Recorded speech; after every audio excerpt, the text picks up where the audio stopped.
and I have the privilege of serving as chair of the board of directors of the World Justice Project.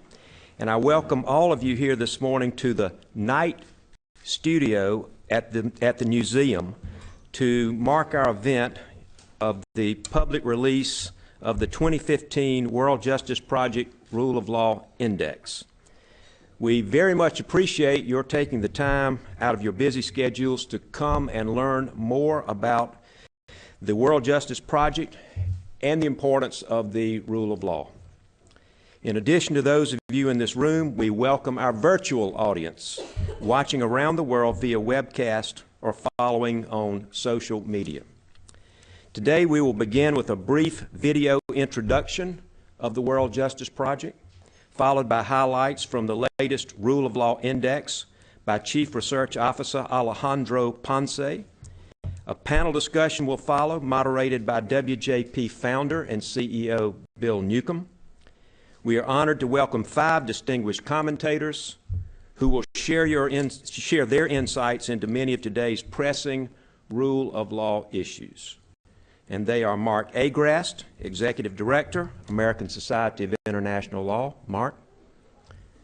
Elizabeth Anderson, Director of the American Bar Association Rule of Law Initiative. Juan Carlos Botero, Executive Director, World Justice Project. Manly Makanya, Editor and Writer, South Africa, and also a member of the World Justice Project's Board of Directors. And Katja Salazar, Executive Director, Due Process of Law Foundation. We are encouraging all of you to actively participate in this launch by answering a few questions as we go along using your smartphones or laptops. I should add that this is entirely optional, of course. You're not required to do so. And if you didn't bring a web-connected device, well, good for you for a few minutes of being offline and unplugged. Please consult with your neighbor, though, if you wish to join in virtually and help them choose wisely. A few notes about the live polling. First, if you haven't done so, please refer to the audience handout for instructions on logging into the museum Wi-Fi and using our live polling software. In fact, we have a question waiting for the audience now that we'll see the results to at the start of the panelist discussion. For those of you following us online, please refer to the instructions on screen next to the video that you'll be watching. You'll notice that the polling is set to allow only one answer per multiple choice question. And once you've made a selection, your vote is automatically locked in. So read the question carefully before making your choice, and please be aware that the answers on your screen will gray out until another question becomes active. Then a new question will automatically appear on your screen as soon as it is activated. Now, isn't that all very simple? Don't we love technology?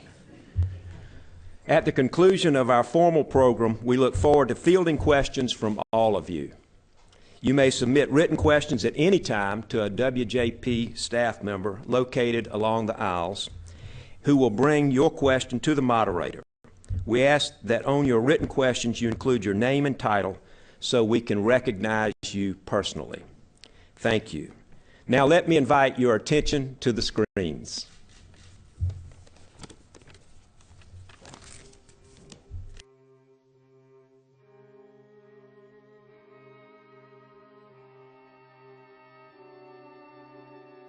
Dear friends, the rule of law matters to all of us, to the entire human family. All societies need to be based on the solid foundations of adherence to the rule of law. No community can function well outside the context of the rule of law. In its absence, there is no order, only anarchy. There is no justice, only unfairness and oppression. There is no progress, only decline and decay. Because without having judicial reforms and rule of law, we will never have a stable economic development, fair and well-functioning civil society.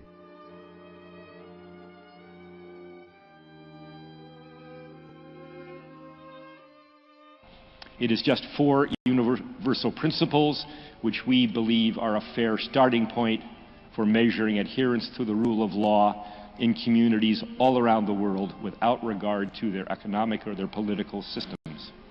The first of these universal principles is that government and its officials and agents, as well as private actors, must be held accountable under the law.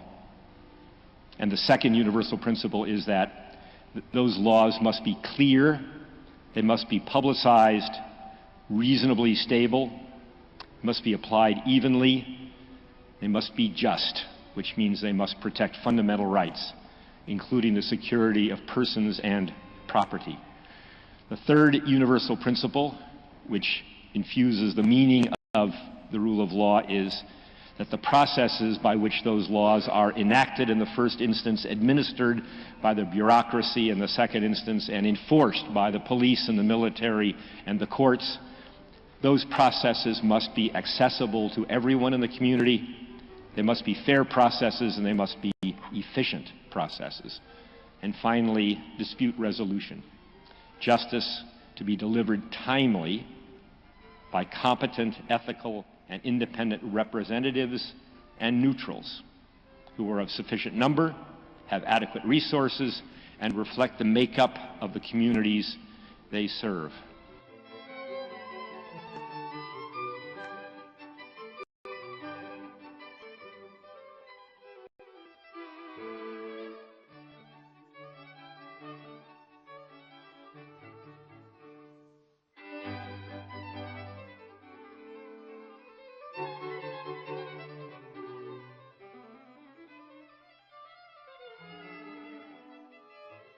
The World Justice Project has a single mission, and that is to promote homegrown rule of law, not just systems, not just processes, but a culture.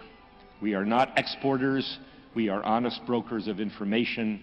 Our hope is that by providing the data from our index, the learnings from our research and scholarship, and by incubating practical programs, we will help folk determine for themselves what rule of law means to them, and they will build it out into a sustainable culture of the rule of law.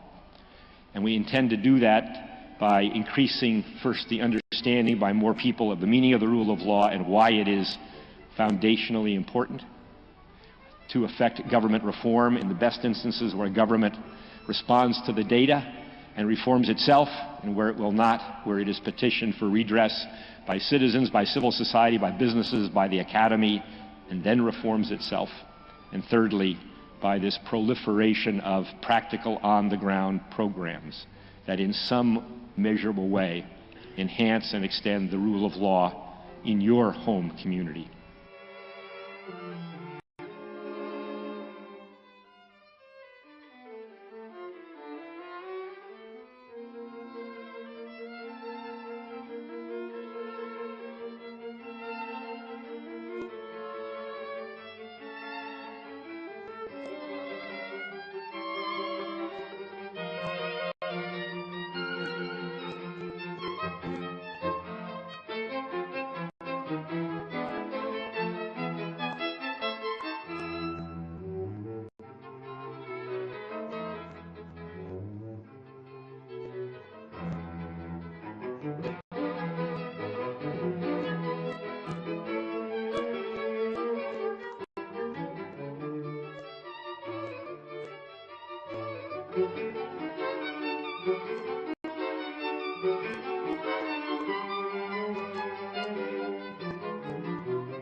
If you want to improve the rule of law, you need a way to measure it. The World Justice Project's Rule of Law Index helps the global community by doing just that. It offers independent, comprehensive data that can be used to drive policy, set benchmarks, and guide successful program development. That brings in change.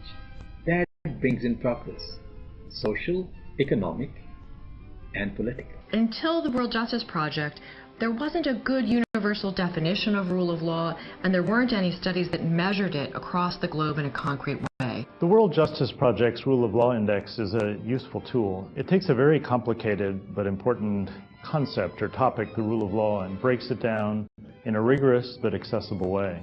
There are a number of things I like about it. One is that it combines expert opinion with public opinion, which is unusual. Most indexes, it's a choice of one or the other. It covers many countries, almost 100 countries and maybe more soon, and it covers both the United States as well as countries on the developing world side. So it's not a one-sided index that's only looking at some parts of the world. This is a powerful tool. It's a tool that can take the deficits and the needs of a particular justice system off the dusty pages of legal text and put them into reality. We've seen these index scores and rankings cited by everyone, from heads of state to journalists to citizens all around the world. It's helping transform the global conversation about the rule of law, and in doing so providing a new source of knowledge that can improve lives everywhere. But we cannot sit back on our laurels. Strengthening the rule of law is a never-ending process. No society has ever attained, let alone sustained, a perfect realization of the rule of law. That is the challenge that lies before us. Thank you for supporting the rule of law.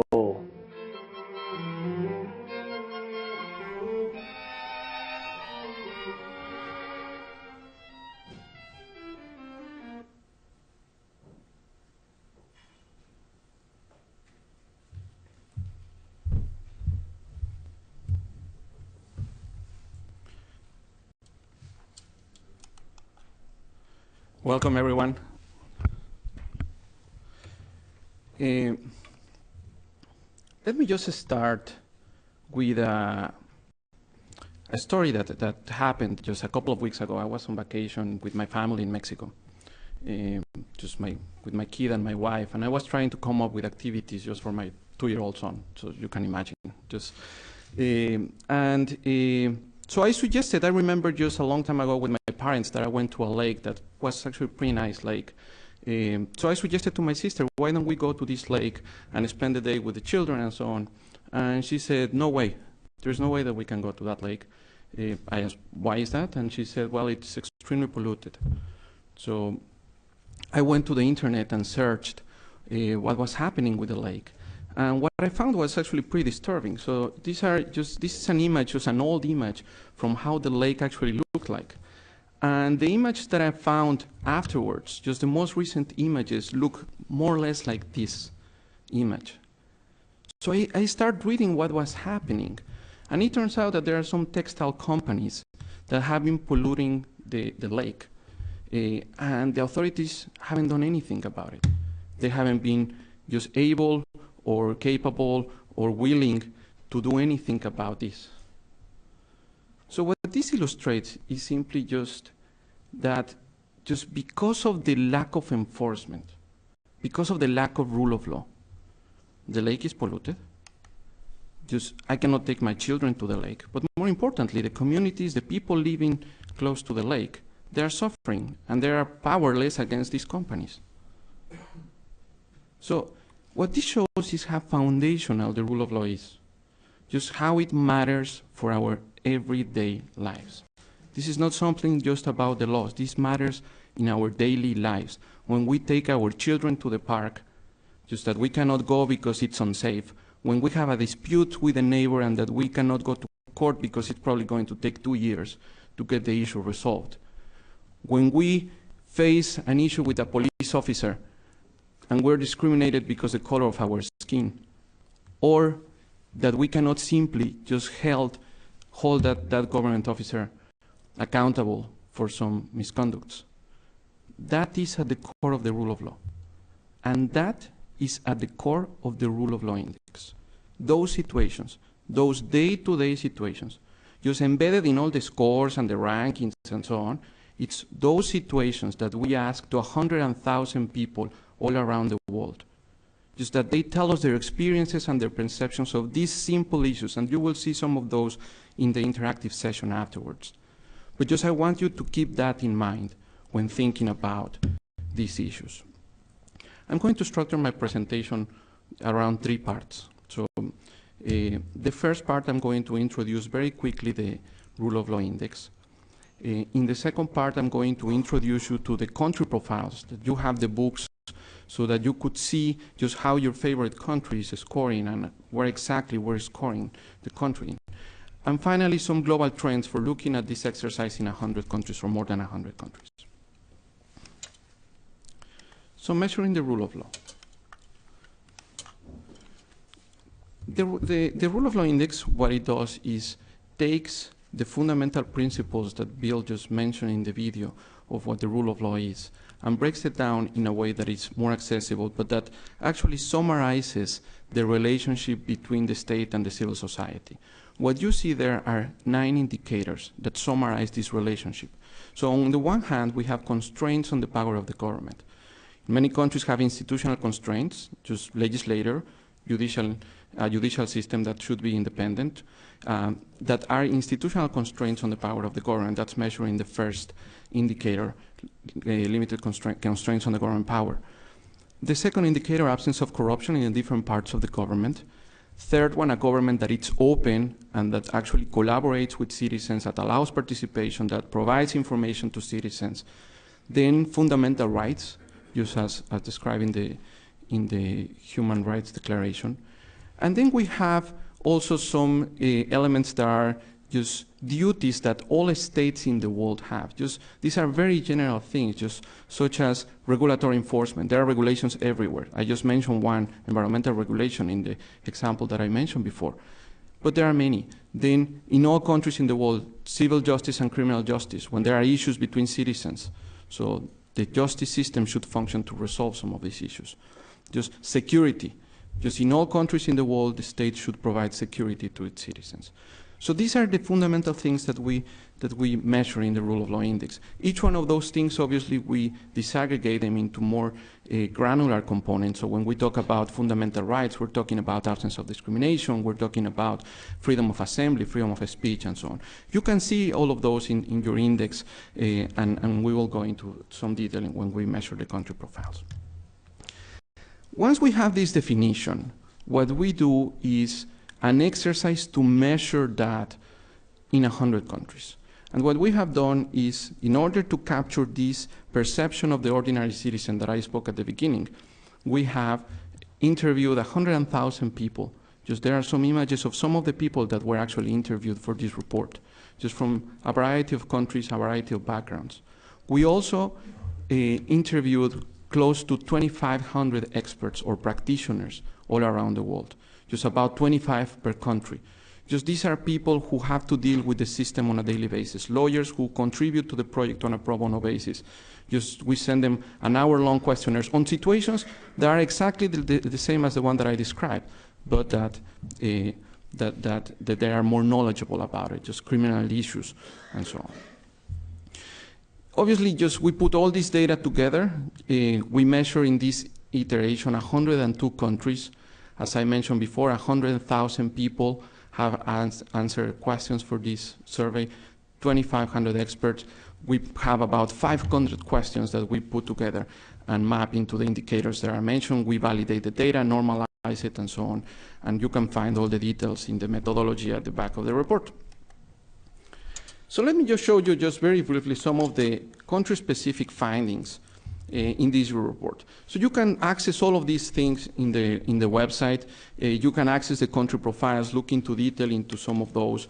You can compare just countries on their aggregated scores, rank them on the different dimensions as well, compare them. Then we have some other views as well, if you prefer just to group the countries using radar charts and then just look at the just different components and compare them, you can do that as well. And just this is probably the core of the report, which are the country profiles. So in this particular case, I have chosen Brazil. So the country profiles, you can open your books, just everything is online as well. Just you can check all of that. And then essentially has 4 parts. So the first one is a picture of just the 47 indicators that we have and how the country is scoring, how the peers in the same income level as the country are scoring, how the countries in the region are scoring as well. We think that those are probably the most useful comparisons. Then at the top in the orange part, you can find the ranking, just the score, the ranking, and the ranking as compared to income peers and regional peers.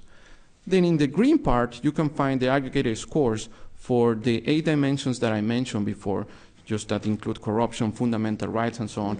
When we present the scores, the rankings, and also just an arrow showing whether the country in that particular area showed an improvement or a deterioration over the scores from the previous year.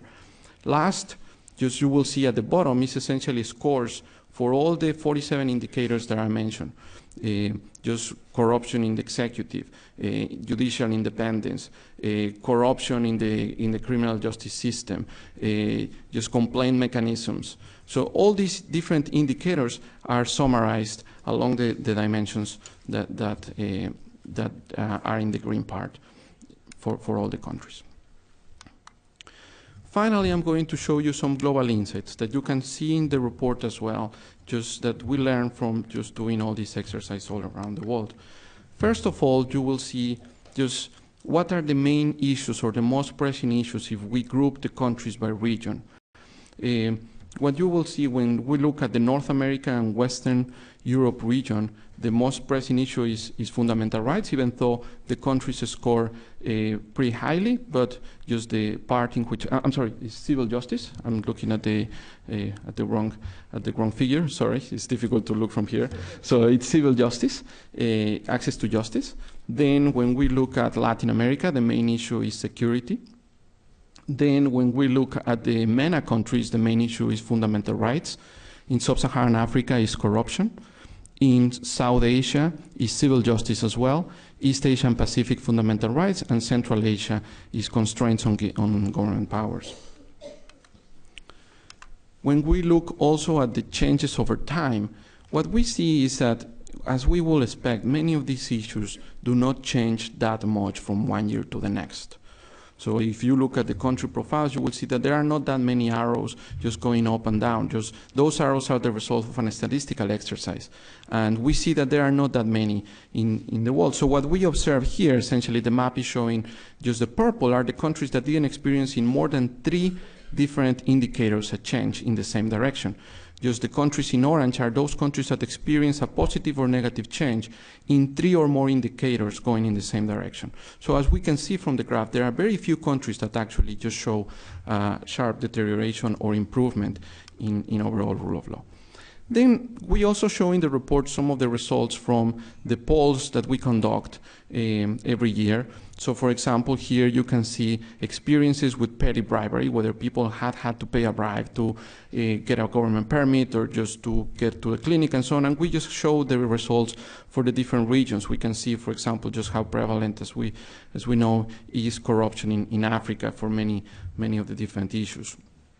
Next, another issue, for example, just that we have on our website on the Open Government report that we published recently and that we reproduce here, which is questions about accessing information from the government, just experiential questions on whether people have actually requested information and what was their experience when they requested information, whether they had to pay a bribe, how long did it take, whether they were satisfied with the quality of the information, and so on. And we actually split it by the type of information that they ask. Obviously, many people simply ask for private records, but also many people also asking as members of the media or NGOs asking for information about how the government is doing.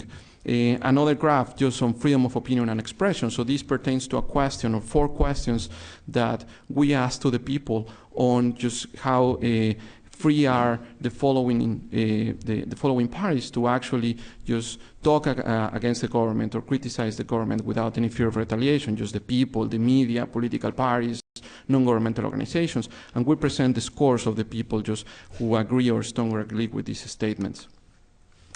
we also show, for example, some of the results that we ask to the practitioners on what are the most pressing issues on different areas, for example, in this particular case on access to justice or the civil justice system more broadly, and what are the most pressing issues that they face, and that they should and that they rank these between 0 and 10 to see which one is more pressing, and we can compare just for one country what are the most important issues according to the practitioners, and also just across countries, which is a nice part.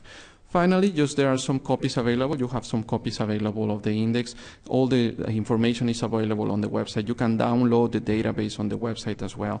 Just at the front, there is also copies of the Open Government Report that we published a few months ago, in which we disaggregate a little bit more just the information that we present for the open government part, and that you can look in the report and on the website. Just the report shows disaggregated information by socioeconomic status, by gender, and so on, so that you can see.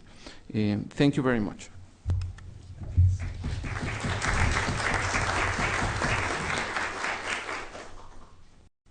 Thank you very much, Alejandro. Let me add my welcome. It's a terrific turnout here for the live audience, and we expect we will have many times this size an audience on the internet as we go forward. You've been very patient to listen to us. We do not want to be talking at you for the duration, but to be talking with you as we go forward. So there's an opportunity for us to ask you to answer some questions, which we think will both reinforce the foundational importance of this notion of the rule of law in communities all around the world, and also help you understand better how it is that we have compiled this index and the data that it produces for us, for it to be accurate and useful to folk who want to improve adherence to the rule of law in their own communities. The first question might be, how did you like the musical accompaniment to the text? Was it peppy enough? Was it serious enough? Did it make the point that we are about serious business, but we don't take ourselves too seriously? Let's go to the first question, and this one is essentially focused on the rule of law and how present the rule of law is in challenge after adventure after opportunity in the world news. We've asked you to consider the Ebola outbreak in West Africa, the building destructions as a result of natural calamities in both Haiti and Nepal more recently, the death penalty that has been brought to bear against former President Morsi in Egypt, the overwhelming issue of global warming, the recent police-related events, civil unrest in response to that here in America. 17 cities in this rich country have police departments that are under Department of Justice consent decrees because of misconduct and because of a failure of enforcement of human rights cultures in those departments. The indictment just recently, much in the headline news, of the FIFA officials on bribery charges, or all of the above. What is your opinion? Is there a rule of law underpinning or an aspect to any of those, to which of those, to none of those, to all of those? And here are results, and what an intelligent audience we have.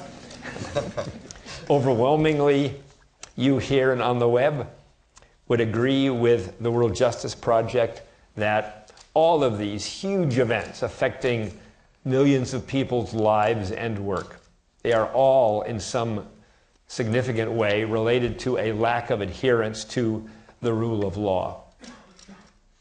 You saw on the tape that the lead premise that propels the work of the World Justice Project is that the rule of law is a foundational aspect. Not just fundamentally important, but foundationally important. It underlies all works, all walks of work, all walks of life. It matters as much to musicians and to architects and engineers and to public safety officials, to peacekeeping officials to businesses, to the professions. It matters as much to them as it does to lawyers and to judges. It is essential. It is foundational. It is the underpinning of opportunity and of equity and of peace. And this description of this selection of just a few of these examples, I think, we hope, drives home the point that it is an everyday event. It matters, and it matters materially to good folk all around the world. Let's go to the next question. Here we go to a different format. We're going to ask you to answer the question.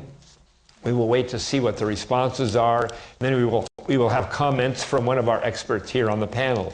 And question number 2 is, what would you guess or think were the responses to the following survey questions that we elicited in France? Question 2A, civil society organizations can freely express opinions against government policies and actions. How many strongly agreed or disagreed with that? Let's take a minute and see what the results are.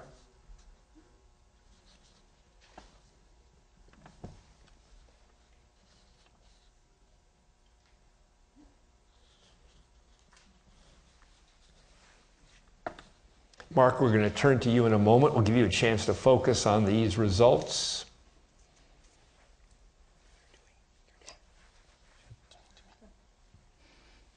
And now, please, Juan's going to tell us what the index has to say about this question and the answer to it.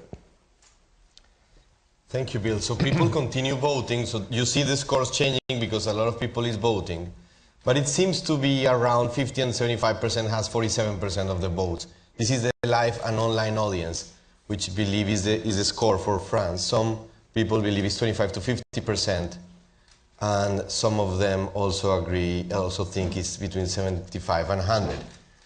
Now, we will see in a second the results of the same question asked to a random sample of the population in the 3 largest cities of France.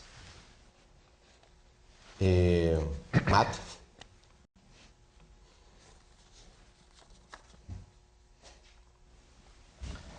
Maybe that I need to turn this. Nope.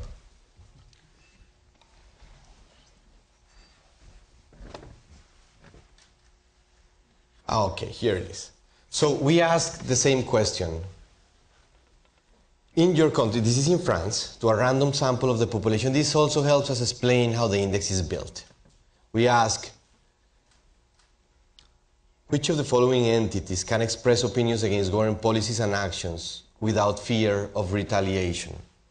In France, about 67% of the people agree or strongly agree that the people and the media can express opinions against government policies and actions. If we go even deeper, and this also helps explain how the index is built, these were just 2 questions. Here we are including 4 questions. It's the same question for the people, the media, civil society organizations, and political parties. And you see here the results for France, Jordan, Mexico, United States, and the average for the world. You see, different questions have different answers in the same country. So in some countries, the people's perception of the freedom of speech by the media is higher than civil society organizations. In others, such as in the United States, it is fairly uniform, the percentage of people that perceive that there is freedom of speech across these different dimensions. In France, interestingly, the results for political parties are much higher. So people believe that political parties are a more effective way to channel these opinions. Now, when you go from the 4 questions that we just presented to the 15 questions that go into this sub-factor, 4.4, freedom of opinion and expression, then the results, the aggregated scores, are presented in the screen, which is the United States and France ranking relatively high, then Jordan and Mexico ranking significantly lower in the overall perception of freedom of speech and in these multiple dimensions. Thank you, Juan. Mark Agrast, drawing on your experience with the federal government, in the private practice, in civil society advocacy, and more recently as the director of ACIL. Talk a little bit about the importance of freedom of opinion and expression as one of the key factors of a rule of law format. Sure. Thank you very much, Bill, and it's great to be here for this launch. The index treats freedom of expression as a fundamental value in its own right. And certainly, if we look at international agreements and understandings at the Universal Declaration, it's clear that it is recognized as such under international law. But as we were designing the index, it became clear that freedom of speech and freedom of the press are also prerequisites for attaining other values that are central to the rule of law, including accountability, which is handled elsewhere in the index, and effective self-government, which is also treated separately. Factor 3, for example, defines open government as a government that shares information, empowers people with tools to hold the government accountable, fosters citizen participation in public policy deliberations, and so forth. And it's really when government fails to do these things that freedom of expression becomes especially important from a rule of law perspective. One of our greatest philosophers of free speech, Professor Thomas Emerson, used to speak of the system of freedom of expression. And for him, free expression was essential to all other freedoms. It was essential for advancing knowledge, for discovering truth, for enabling all members of society to participate in decision-making, and for maintaining a space within the community for civil dialogue and debate, a kind of safety valve. In much the same way, the system of freedom of expression is foundational to rule of law. And it's as a system that the index seeks to measure the extent to which a society provides effective protection to expressive activity. Put in these terms, the question the index really asks, in my mind, is there an effective system in place for assuring that persons and groups, including the media, can freely express views that are critical of the government without censorship, without fear of retribution?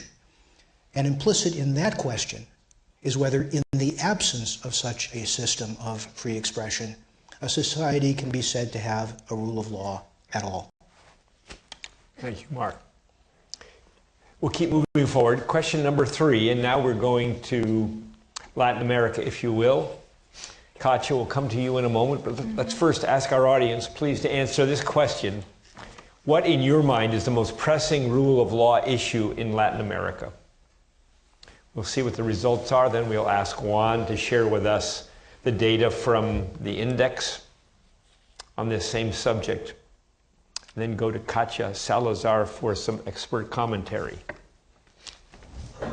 Thank you, Bill. So we see the results largely favor order and security. 59% of the people in the audience believes is the most pressing issue facing Latin America. Second would be absence of corruption, and third would be regulatory enforcement, poor regulatory enforcement according to this audience. Now let's turn to the actual results from the index.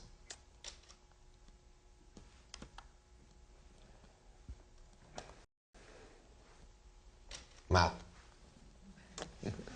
Okay, here it is. So this graph shows the 8 factors that we measure across countries of the index with the average ranking of the Latin American countries. And as we see, order and security ranks the lowest. The red line is the average score, the average ranking, of course, 102 is 51, is the average ranking for these 102 countries. Latin America in order and security would rank 78, followed by criminal justice, 75. These two seem to be the most pressing issues based on these 500 variables that compose the index. In other aspects, such as protection of fundamental rights and open government, the average ranking is about the average of the world, which of course doesn't mean that every country performs in the same way. It only shows the average of the region.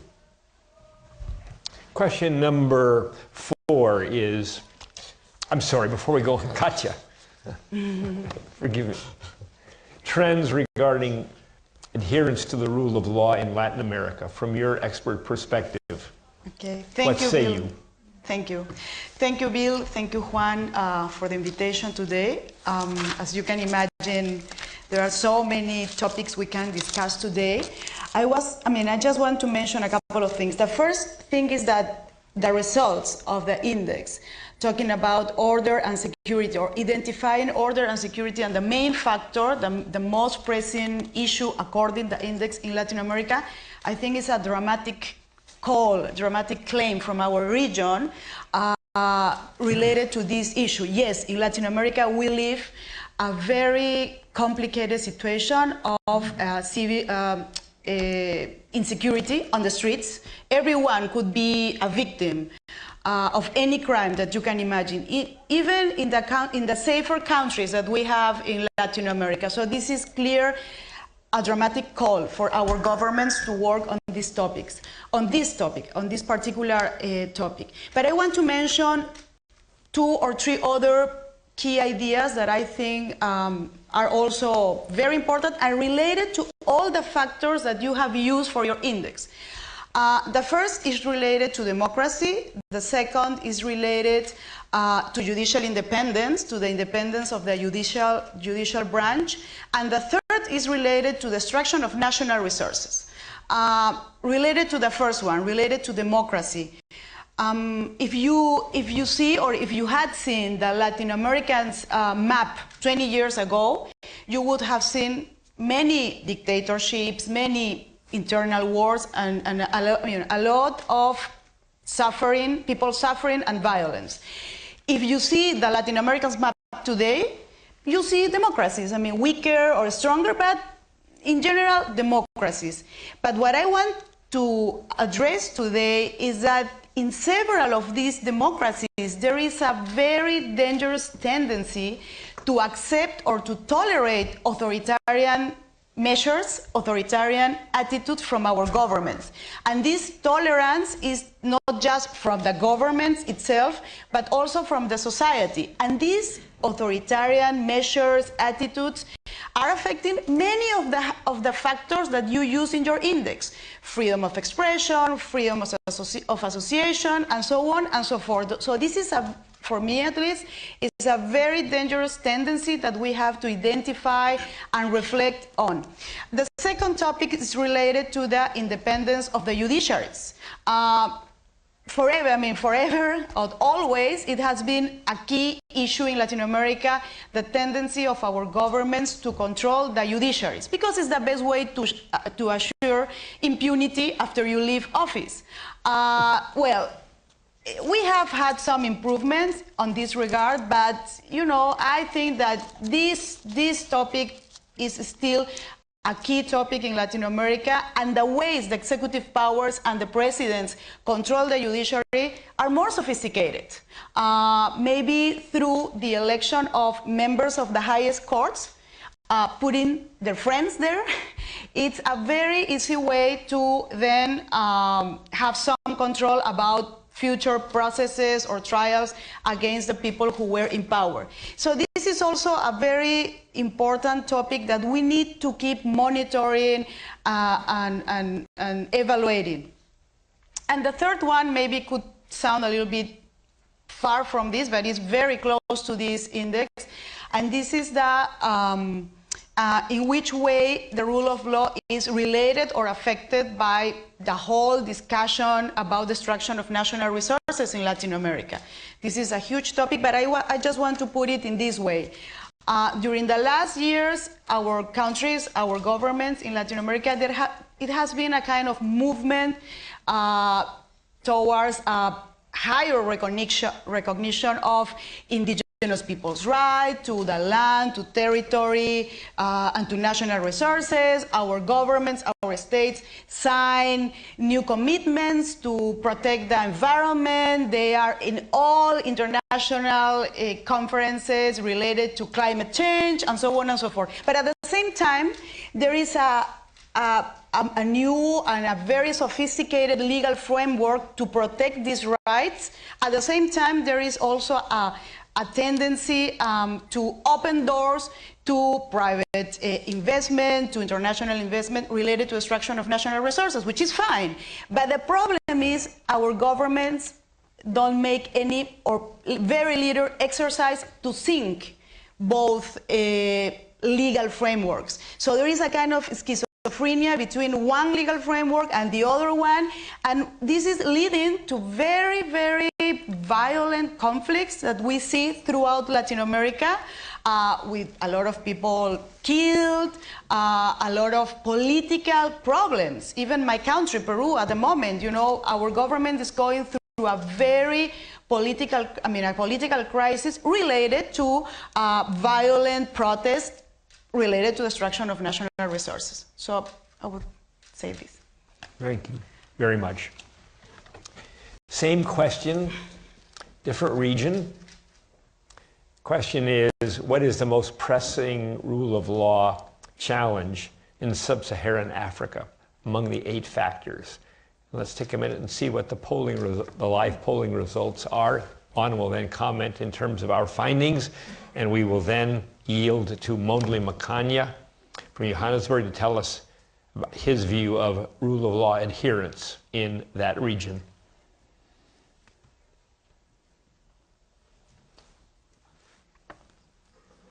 The results are coming in, Juan? Yeah, so people are voting, but it seems clear that between 58, 54, 50, more than half of the audience and the people participating online believe absence of corruption being the most pressing rule of law issue in Sub-Saharan Africa. So Matt, if we can turn to the findings of the index, people can continue voting if they will. Order and security and fundamental rights seem to be second and third. So if we go to the index scores, this is the average ranking again.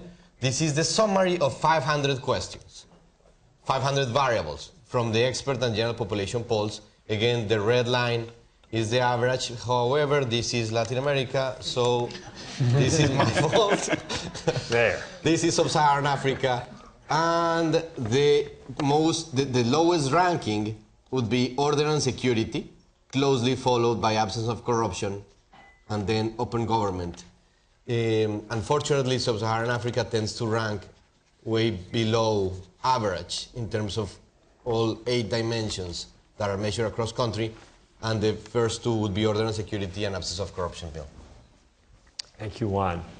Mondli Makanya, please, from your perspective as a journalist and author in South Africa, how do you see adherence to the rule of law issues in these historic times where finally the rest of the world is paying more attention to that region?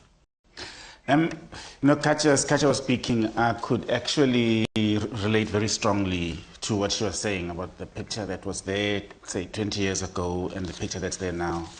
One of the biggest revolutions of the past 20 years in Sub-Saharan Africa has been the democratization of the continent. Many more countries which were dictatorships before are now functioning democracies. Elections are regarded as kind of like normal. Every 4 or 5 years there will be elections. But the democracy, unfortunately, is very mechanical. You vote for me for the next 5 years and it gives me license to do as I wish. And what has happened is that there's a great hostility to accountability among the political classes. And so, so there's hostility to a free press, there's hostility to civil society, there's hostility to questioning by the judiciary, and so on and so on. And that has allowed a lot of governments to get away with basically abuse of human rights, abuse of office, and there has been an abuse of, there's been a growth in corruption and a persistence in corruption. So, and those people who have been corrupt, people in power who have been corrupt, have not been held accountable, and then an impunity has grown among people who are in power. And it surprises me not that that is seen as one of the biggest failings. Obviously, that has an effect on order and security, because it creates a situation of conflict, because the fruits of the economy are not shared among the entire populations, and it creates instability down the line. It creates civil unrest, civil disorder. Sub-Saharan Africa is celebrated today as one of the regions in the world that has one of the fastest growing economies. If you look at the growth rates, and in many countries there's been discovery of resources, there have been discoveries of gas and oil and several minerals, and like money is flowing in, FDI is flowing in, but it is not actually being shared throughout the population. Instead, what is happening is that between the political and economic elites, that is where the wealth is basically circulating, and a lot of it is circulating corruptly. Therefore, environmental laws are being violated, labor laws are being violated, and there is no accountability happening there. And I think that the political stability that the continent has achieved, the democratization that has been achieved on the continent, could actually be short-lived, and actually could be undermined in the medium term if that issue is actually not dealt with immediately. And how you deal with that, I think it will be about making sure that accountability systems are actually entrenched, cemented, and normalized in the region. Very well said. Thank you, Mondli. The next question your answers will be compared with the findings of the index, and then we'll have comments from Betsy Anderson. And the question is, assume that here in the U.S., our Environmental Protection Agency notifies an industrial plant that it is polluting a river beyond the legally permitted levels. Which of the following outcomes is most likely? Let's see what your thoughts are, then we'll see what our findings show. Again, there's the three possible answers. The company complies with the law, the company finds a way to ignore the violation, or just plain nothing happens. Juan, the results are coming in? Yeah.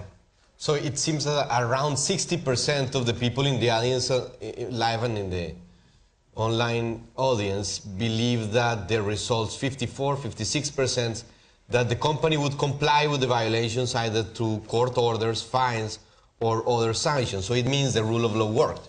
About 12% say that the company would find a way to influence the authorities to ignore the violation. Around 27% would say that absolutely nothing would happen. These numbers are changing as people are voting, but Matt, I think we can go to the index results.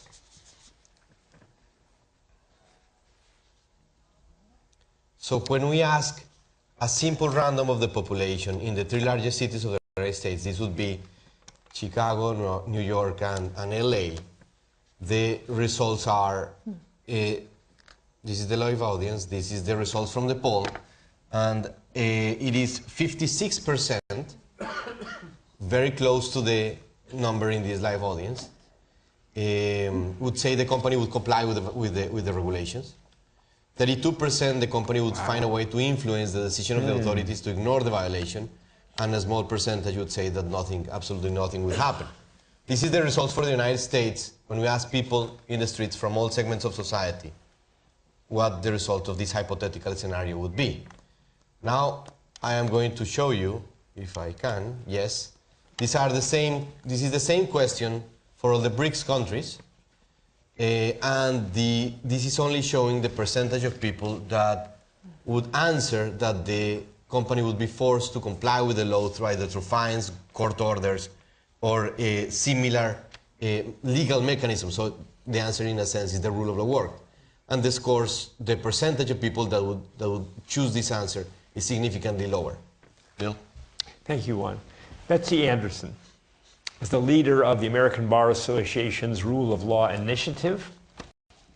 That remarkable organization has been helping governments build themselves into open democratic governments around the world. From your perspective, talk a little bit, if you will, about corruption and related issues, please. Well, thanks, Bill, and thanks for inviting me to be here today. We at the ABA take particular pride in the World Justice Project Rule of Law Index, having birthed it under your leadership as president a number of years ago. And I consider the index one of the most important developments in rule of law development in the last 10 years in terms of really giving us valuable benchmarks and data and creating a basis for conversation about reform. I'm particularly keen to talk about anti-corruption because we at ABA really see corruption as one of the biggest impediments to the rule of law. It's a centerpiece of our work. It's one of three themes that we have chosen to prioritize and mainstream in our rule of law development efforts in 54 countries around the world because we see it as so fundamental. And I thought I would just flag 5 key takeaways from that work around the world over the last 25 years. And first is the importance of norm generation. And that's where we've seen dramatic change and progress on anti-corruption. It's hard to actually remember, but in 1990, when the Rule of Law Initiative got started as SEALI, corruption was kind of a taboo. Define SEALI for the audience, please. It was the Central European and Eurasian Law Initiative, the antecedent to ROLI.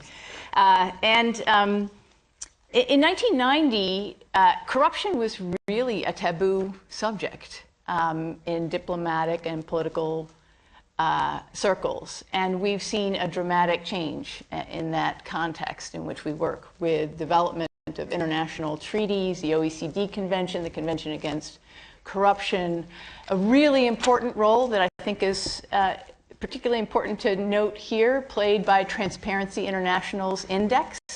And this kind of project, indexing, measuring, defining, is critically important for changing a conversation about what is permissible and what is not permissible. Also, leadership in multinational organizations, Jim Wolfenson's leadership on bringing corruption to the agenda of the World Bank was critically important in norm generation around this issue. So that's a key element of work on corruption. A second is the importance of enforcement and accountability. We know this from the United States, and I think the data here reflects this, and also from the European experience, that the single most important factor in changing public attitudes and cynicism around corruption is a high-profile, highly publicized enforcement action, resulting in large financial penalties and criminal sanction for individuals. But obtaining that kind of accountability is very challenging. It's a question of both capacity and political will. And here, in terms of things we've learned work, is really the painstaking effort at building that capacity. I'd flag a project of another legacy of the American Bar Association Rule of Law Initiative. The SEALI Institute in Prague has developed a quite unique curriculum for prosecutors, bringing together international prosecutors and judges with a deep and extensive experience in prosecuting these cases, and providing nuts and bolts training for prosecutors around the world on how to bring these cases and move us past the rhetoric about corruption, because these are really complicated and difficult cases, and there's important effort to be made on developing that capacity in countries. A third takeaway from our efforts on combating corruption is the importance not only of developing that top-down capacity in institutions, prosecutors, and judges, but also bottom-up demand for an end to corruption. And this has become a huge focus of our efforts around the world. And we have lots of new tools and technology. We're seeing some of that here today. Smartphones have become a critical tool in reporting instances of corruption.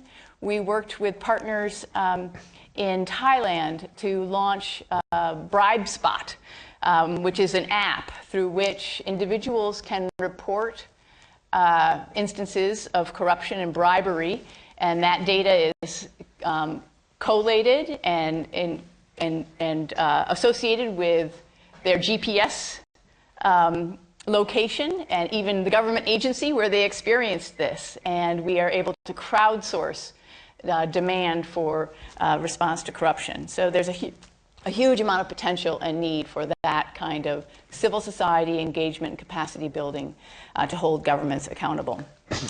Fourth and fifth lesson, quickly, one is that this takes time. This is really a generational project. I'm a glass half full kind of gal, and so I see 25 years of progress, but there's still an enormous amount to be done. And unfortunately, donors and others sometimes get impatient. And I think an important lesson on the anti-corruption and rule of law front more generally is that this is a long-term project, and we need to stay the course and keep at it. And finally, something that a number of the speakers have emphasized is the critical connection between corruption and the broader rule of law agenda, and frankly, everything that we are trying to do globally in terms of improving human dignity and human well-being. The question highlighted the connection between corruption and the environment.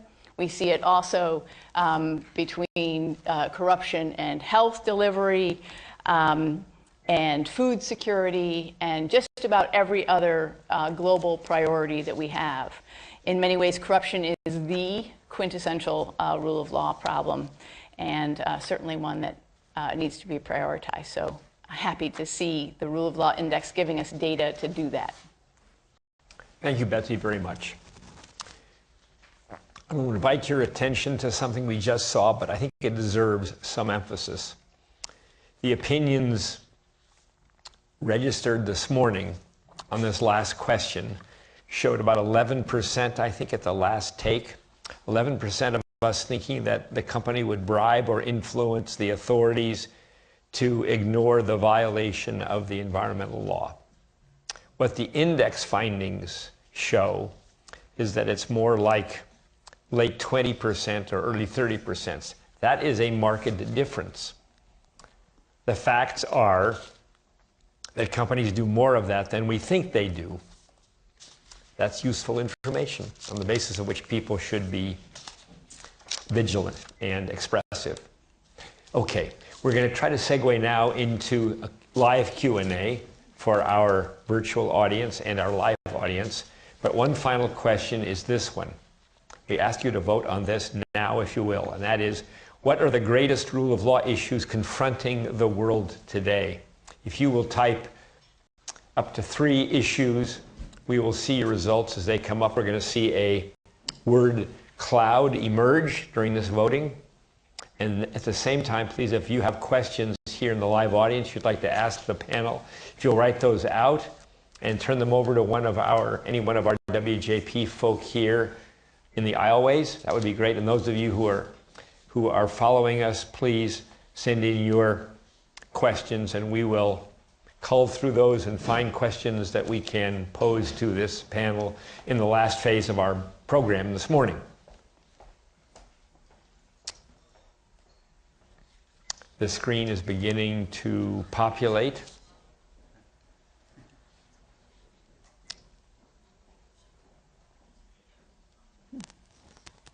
And we hope you're also working on questions for the panel. Stump the panel.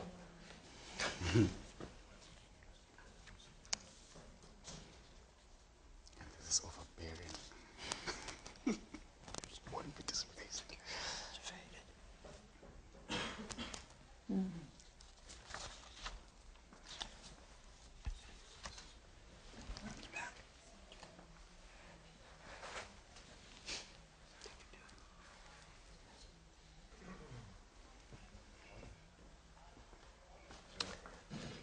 The font size on the screen, I believe, is meant to reflect the popularity of those issues. So a quick reading would show that corruption jumps out, security, lack of security, access to justice. These are all at the top of the stack of rule of law concerns to our audiences this morning. Lack of accountability. Freedom is a powerful theme. Accountability at the top of the screen is rising in importance as more of these responses come in. Anyway, an illustration, if you will, of the issues that are of concern to our audiences.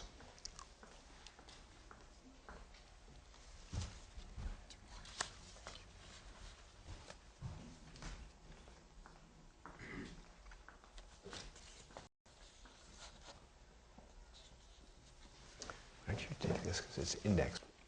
Okay.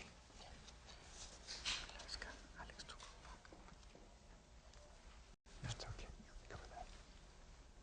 Okay, we have some questions from both this live audience and I believe off the internet. And the first one is with regard to the future plans of the index team, and I will ask Juan Botero to comment on this, and Alex, you can come forward and chime in as well, please. You'll read the question. Okay, thank you, Bill. This is from Louis Goodman, Professor of International Relations at American University. I hope I got that right.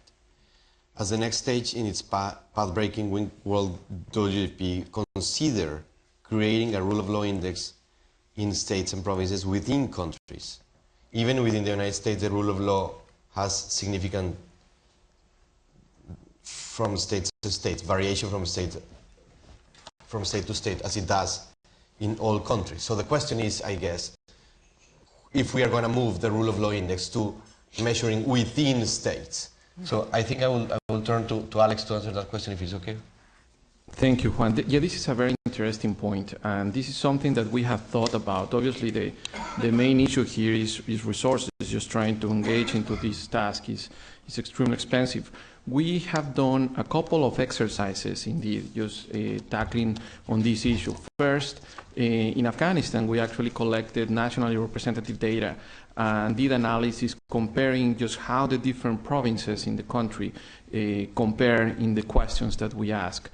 And we produce a report just on how those compare. It doesn't go to the level of producing indicators for the index, but it talks about this.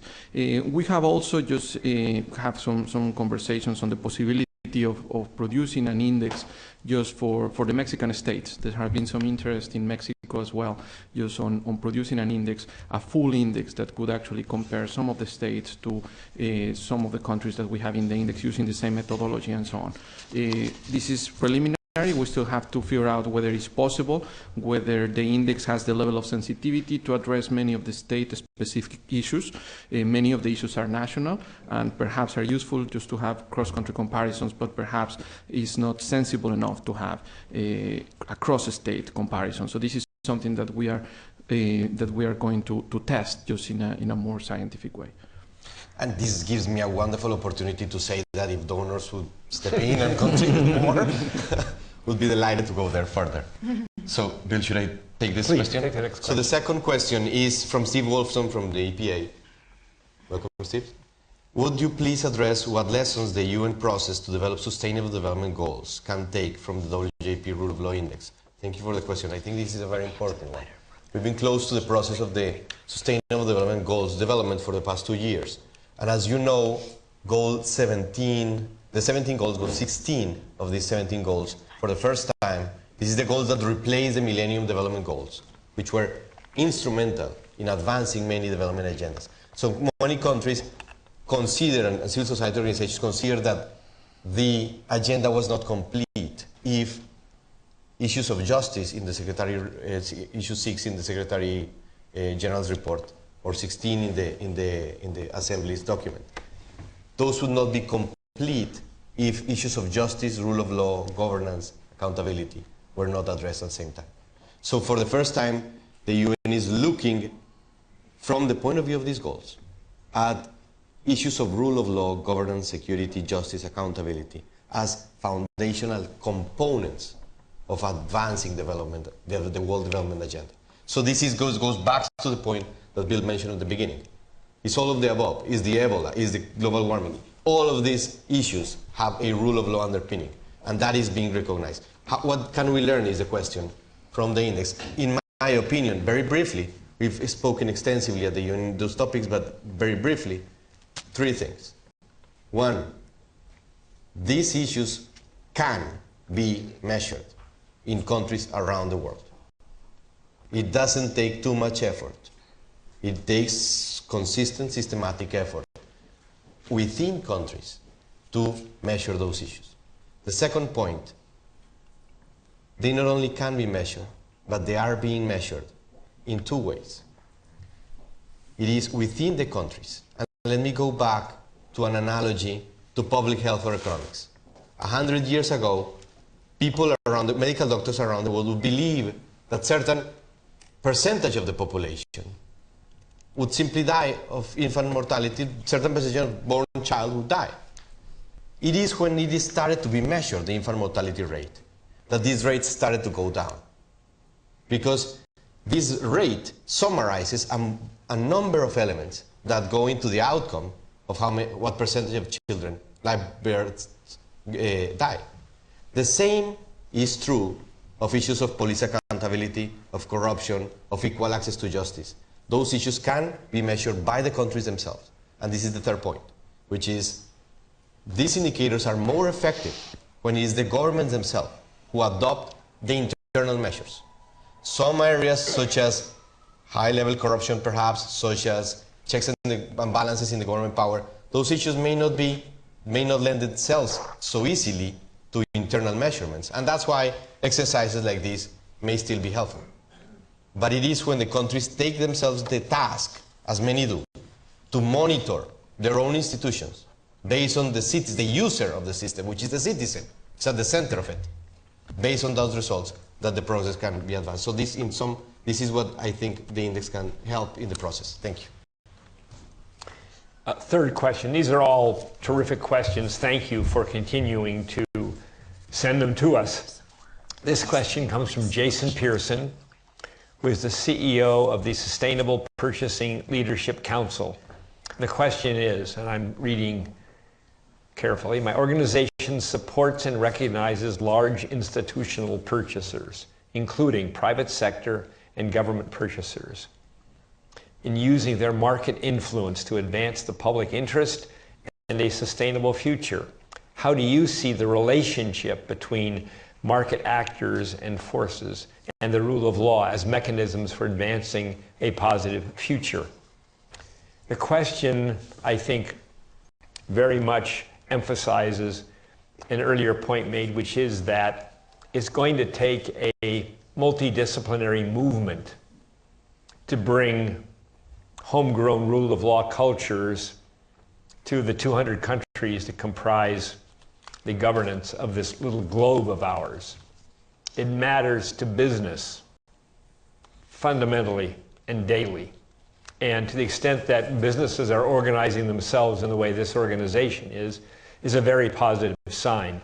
The relationship between our work, if you will, if I can alter the question just slightly, our work defining the meaning of the rule of law, measuring the rule of law, and finding with the help of scholars ways in which we can show and we can prove that the rule of law matters to economic development, to socio-political development, to human development, meaning public health and public education. To the extent that we can be a part of that effort, we think there will be much more rule of law. But the movement absolutely requires the intelligence and the power of businesses, of the private sector broadly. And to the extent that the index provides data which is reliable, kind of information that people would want to rely on in making serious decisions, to the extent that there is data, we're in the realm of the new vogue, which is evidence-based advocacy. What a novel idea. Those pesky facts. Imagine advocating for stuff where you have the facts on your side. That's the business we're in. The index is to provide that data so that any interested party, public or private, can have a role in advocating for adherence to the rule of law. So, bravo to this organization. Thanks for the good question. The relationship, I think, is clear, and that is that our little organization can provide data, reliable, admissible evidence, I will say, as a retired lawyer, evidence that people can use from all walks of work to advocate to their government, to their communities, that the rule of law is foundationally important. Without it, nothing very good can happen or happen for very long. Next question, Juan. Well, we have several that are related. I don't think we will have enough time to read them all, but this is one from Cindy Anderson from the Woodrow Wilson Center.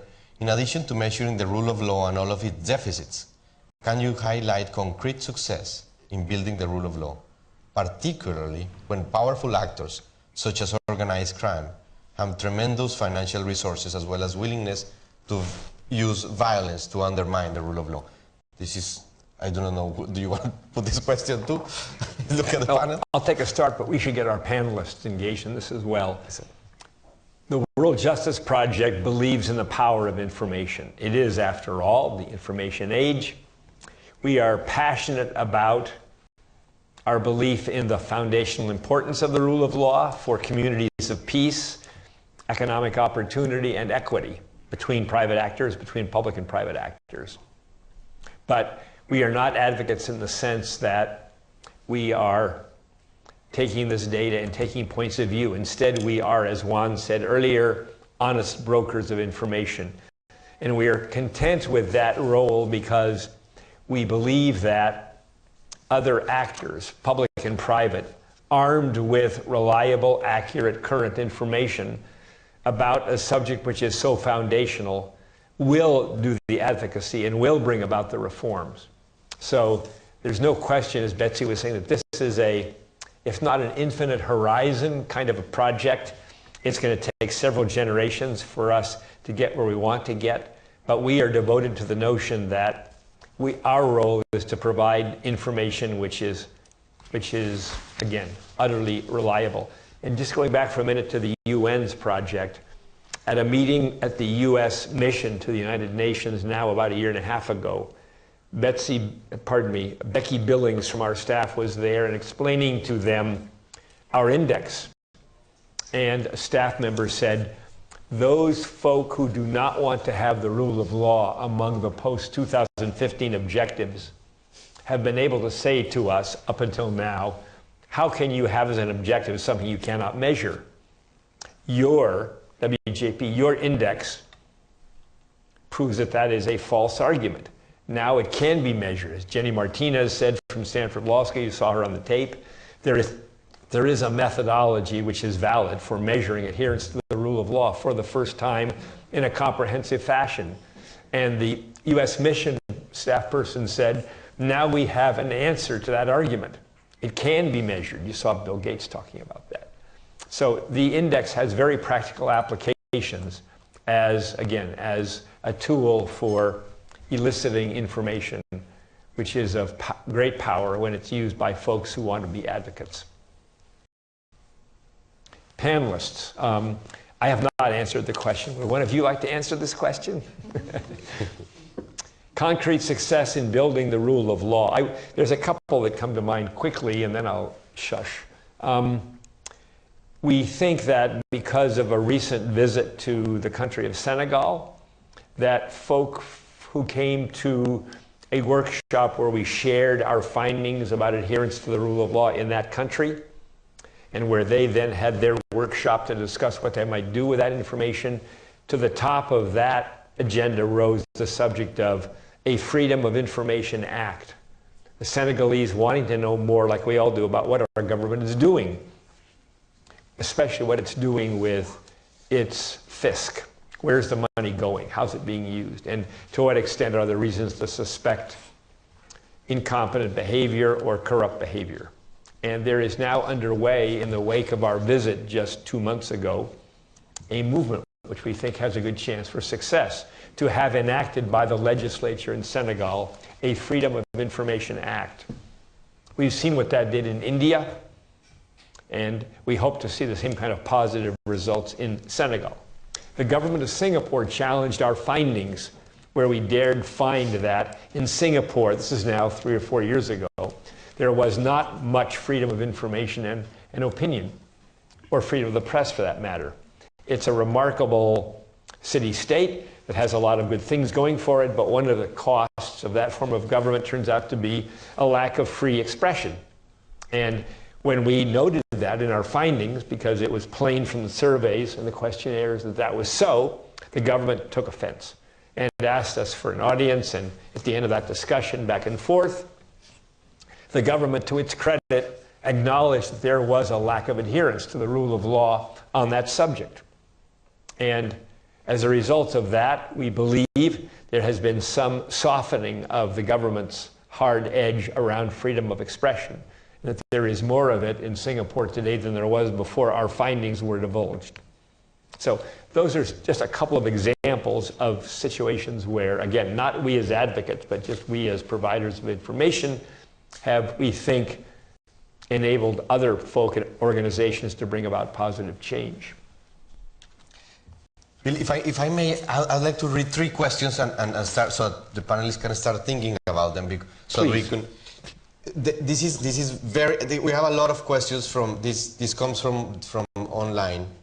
Within the increased visibility of police abuse in the United States of minorities, in particular African Americans, has your data reflected this? Question 1. Question 2. In collecting the data for the unit, this is a question that came several times. In collecting the data for the index, are marginalized populations reached out in order to improve the accuracy and reality of the data? And if so, how this is done? And then this question came again. We tried from the Global Citizen Initiative, Tara Frambo, we tried these data, these questions in Cameroon, and they were very hard for folks with low levels of education. And the third one is, how do you select countries for indexing, and do you seek cooperation from governments before adding them to the index? So if you allow me, I would suggest that for the first one, which is police abuse in the United States, simply I will invite you to go to factor 8.4, no discrimination in the criminal justice systems, the score in page 155 for the United States. It would be one that would capture some of these issues, the perception of discrimination. Juan, if you just say to intervene there, also in page 42 are the result actually of some of the questions that we asked on that particular topic. Just imagine that the police detain 2 people equally suspected of committing a crime. Which of the following characteristics will place one of them at a disadvantage? The United States, when we ask about whether the subject is from an ethnic group different from the police officer, or the subject is a foreigner, just the percentages are about 78% and 72% respectively. Yeah, and then the third one, I would direct your attention to page 52, which has perceptions of police accountability. This is a subset of the question. Keep in mind that it's 500 variables, and this is just 3 of them. Many more from the expert questionnaire, criminal justice experts, and the general population polls address this particular issue. These 3 in page 52 would have the United States scores, and I invite you to go to this page. So I put 3 questions in the audience. One is this. I don't know if we should go to the question on, if you want to take this to the panel, or it's raw index question. So Alex, why don't you go to the question of minorities, not with people with low level of education? How do we address that? There were 2 questions. So one was about just whether we reach out to marginalized communities, and we do. We try to have a stratified sample in each one of the 3 largest cities. So just and one of the points of the stratification is actually by socioeconomic status. So we try to have as much as possible representations from all the different levels of society. And even in some cases, we know that it's difficult. Just trying to get into the favelas in Brazil is very challenging, but we work with the polling companies to actually do that. Just the issue of education, that's true. It's in some cases is a challenge, and that's where just we have talked to polling companies just to see whether people actually understand the questions, the language of the questions. In some cases, we try to make it easier for people to understand. So it's obviously a challenge in many of these cases. Just again, we try to work with polling companies to address these issues, and we have pilots just to identify many of these issues in advance before going into the full scale. Thank you. We'll do 2 more questions, then I want to leave the panelists an opportunity for a 1-minute close, and then we'll let you get on with your days. This is a question from Maggie Marshall of Freedom House saying, is there any relationship between the type of government and the country's index score? Was this considered in the methodology? I will say, by way of a top-level response, we try to be agnostic about the form of government or indeed the form of the economic system in the country in question. We're trying to stay at a higher level of abstraction, as you may have noticed from the articulation of the 4 universal principles. We are not the exporters of or apologists for Western-style representative democracies. Those forms of government seem to work well in some countries. Maybe it's the best form of government. That's not our area of expertise. Our area of expertise instead is how does whatever form of government and economy you have in your home country, how does it fare when it is measured against these 4 universal principles? Because we think that is the fundamental aspect of good governance, if you will, or of functional communities. Again, communities of peace, opportunity, and equity. So we do not pay a lot of attention to the form of government. We are more interested in whatever the form is, how does it score? How does it perform, again, to the person on the street? Have you had to bribe a policeman? Or have you seen a policeman engage in violence? Have you had to bribe a teacher or a hospital administrator to get your child some health care? If you have a dispute with your neighbor, do you go to the courts or do you go to the elder? Some form of informal justice. Those are the kinds of questions that are being asked in these pictures you saw earlier in the tape. But I should yield to Alejandro or Juan if there's a more technical answer to this good question. No, I think you summarized it well, Bill. We can probably move forward to the next one. Okay, one more question and then a close. Given the findings of this is from Claudia Dumas, from Transparency International USA, of course, and formerly with World Justice Project. And thank you, Claudia, for this question. Given the findings of the index, are there certain topics you are planning to emphasize at future convenings or new exercises? Yes, you will see at the going out a copy of this report that Alex mentioned earlier, which is the Open Government Index. This is a spin-off, a vertical application based on the index data set. The index can be seen as a platform. Thank you, Bill. Platform of a big data set, and that's tied to the research and scholarships exercise. And then based on this platform, the first one is the Open Government Index. We are working on crime and criminal justice around the world, because there is a wealth of data on these variables that normally are not considered in the different regions and different countries in comparative perspective. And that's the usefulness of this data. It helps to see you in perspective. So we're going to crime and criminal justice. We're working on environmental dimension of this. We're working on civil justice, maybe later, business. This is a long pipeline. May take a few years to get there. Thank you. Thank you, Juan. You've been a wonderfully attentive audience. I'm going to ask our panelists to give a 60-second close, and we will adjourn. Let's start with you, Betsy. You had to wait and be last first time around. You're first now. Okay, well, I'm going to actually pick up the question that was posed about whether, in addition to all the data we have about all the gaps in rule of law, if there are rule of law success stories, and just flag a few that may be unfolding, where I think rule of law is playing an important difference right now. One, Sri Lanka and the recent democratic transition in power there, where lawyers and impact litigation, election law related litigation played an important role in creating space for a peaceful democratic transition there. Still unfolding, but I think a highlight.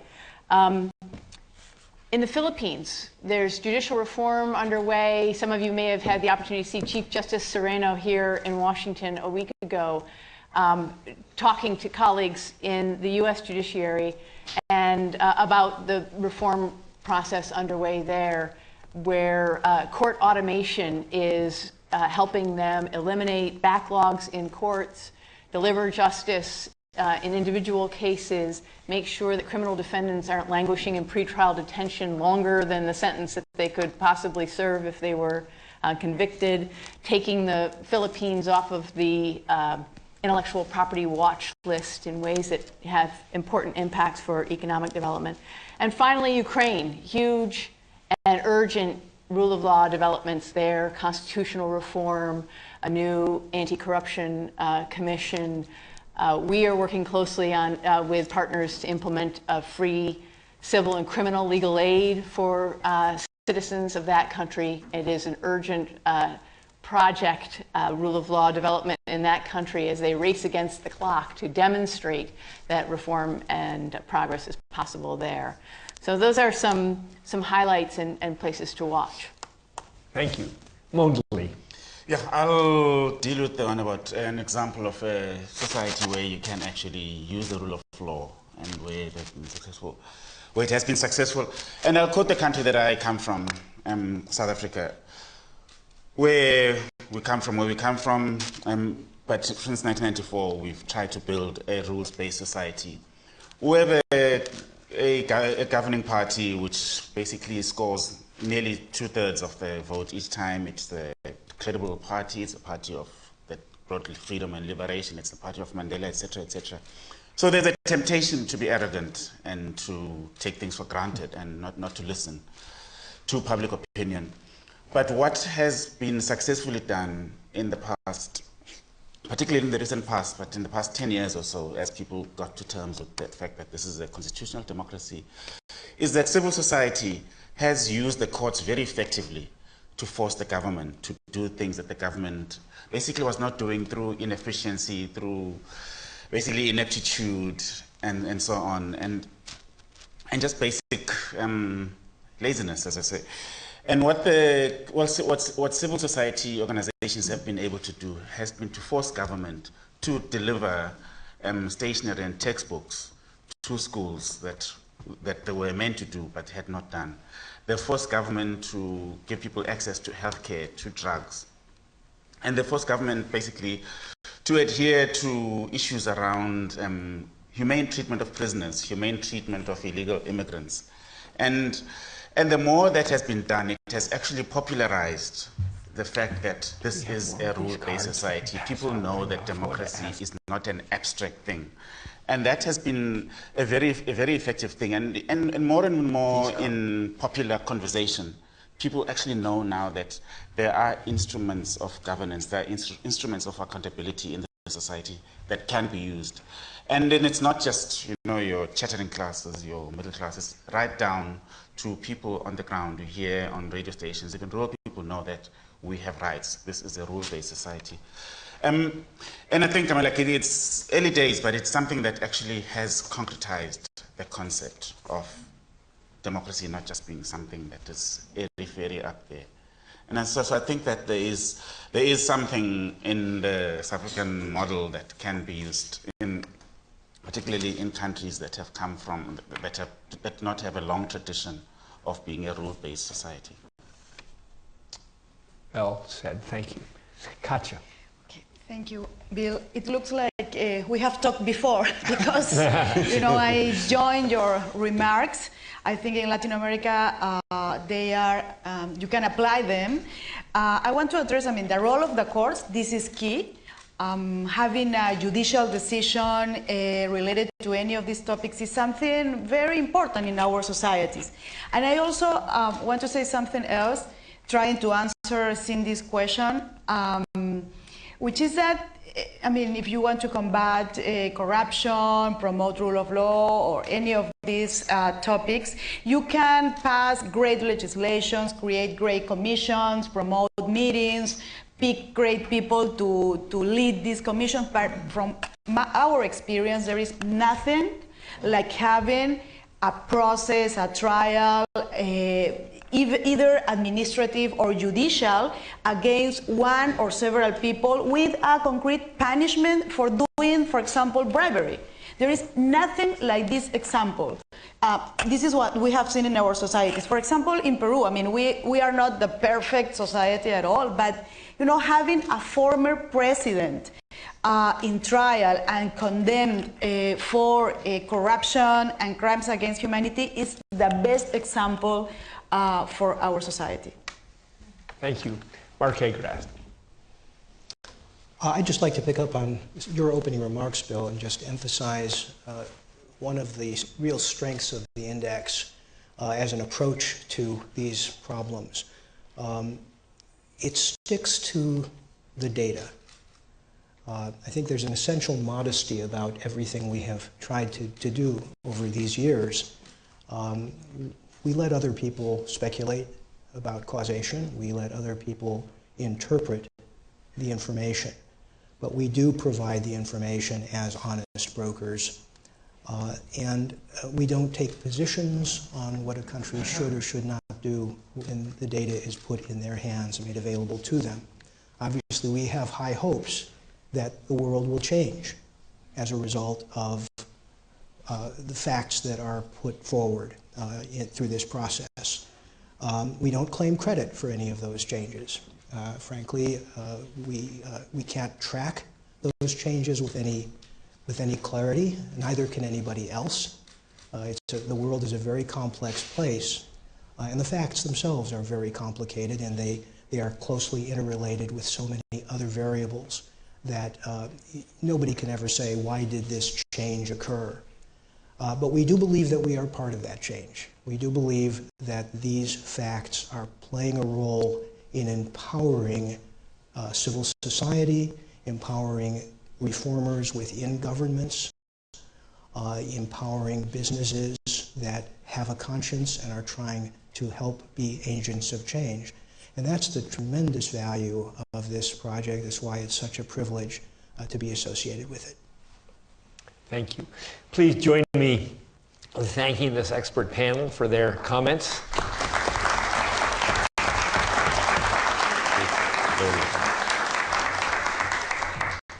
That was really a wonderful discussion. And on behalf of the World Justice Project, we thank you for taking the time to join us today to learn more about the rule of law and to think about how we can all advance it. If you're intrigued by what we discussed today, what we learned today, we hope that you will point your friends and colleagues around the world to the information on our website. That's www.worldjusticeproject.org.